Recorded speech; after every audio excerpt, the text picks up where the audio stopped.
আমার সন্তান শুধুই মাত্র আমার, এটা শুধু শাসনের ক্ষেত্রে। ভালোবাসার ক্ষেত্রে অন্য যে কেউ তাকে ভালোবাসতে পারে, কিন্তু শাসনের ক্ষেত্রে আমি বাদে অন্য কেউ তাকে শাসন করবে, এটা আমি কখনো অ্যালাউ করব না, কখনো সহ্য করব না, এমনকি তার বাবাকেও না। আমার সন্তানকে কষ্ট করে আমি মানুষ করব, আমি বড় করব, আমি তাকে আদর করব, ভালোবাসবো, তাকে সময় মতো রাগ উঠলে পারে শাসন করব, বকা দিব, মারবো, কিন্তু আমি বাদে অন্য কেউ তার সঙ্গে যদি একটু উঁচু গলায় কথা বলে ভিতরটা জ্বলে পুড়ে মনে হয় যে শেষ হয়ে যায়। এত কষ্ট অনুভব করি যেটা ভাষায় প্রকাশ করার মতো না। এমনকি তোমাদের ভাইয়াও যদি কখন আমার বাচ্চাকে একটু উঁচু গলায় কথা বলে, আমি তার দিকে এমনভাবে তাকাই, সে তখন কান ধরে সরি বলতে বাধ্য হয়, এরকম একটা অবস্থা।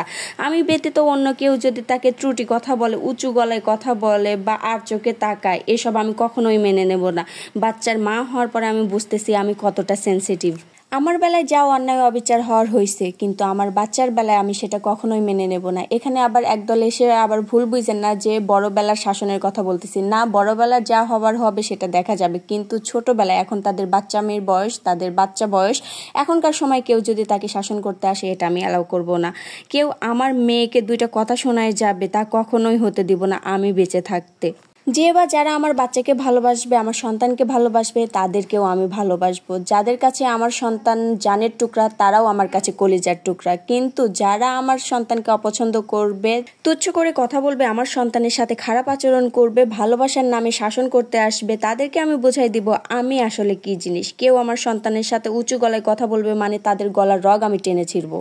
আমার কঠোর ভাষার কথাগুলো শুনে কেউ আবার আমাকে ভুল বুঝেন না। আমার মতো ছোট্ট বাচ্চার মা যারা আছে, শুধুমাত্র তারাই আমার এই কথাগুলো বুঝবে, ঠিক বুঝবে। তারা জানে নিজের ছোট্ট বাচ্চাটাকে মা বাদে, মানে শুধুমাত্র নিজে বাদে অন্য যে কেউ যতই ভালোবাসার মানুষ হোক না কেন, একটু উচ্চস্বরে কথাও বললে মায়েদের ভিতরটা কতটা কষ্ট লাগে, কতটা জ্বলে পুড়ে যায়।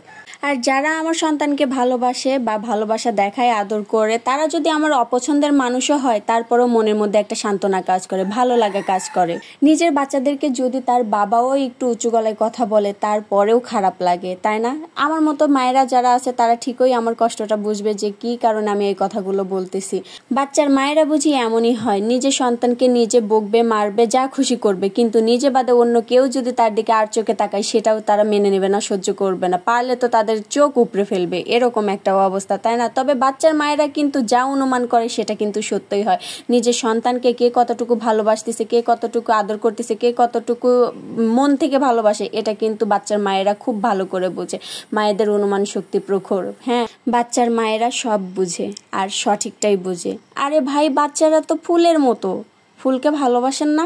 ফুলের মতো বাচ্চাদেরকেও ভালোবাসুন না, তাইলেই দেখবেন বাচ্চার মায়েরাও কত খুশি। তো যাই হোক, আমার কথাগুলো কার কাছে কেমন লাগবে আমি জানি না, কিন্তু আমার মনে হয় আমার মতো ছোট বাচ্চার মায়েরা যারা আছে তারা আমার কথাগুলো ঠিক বুঝবে এবং সাপোর্টও করবে।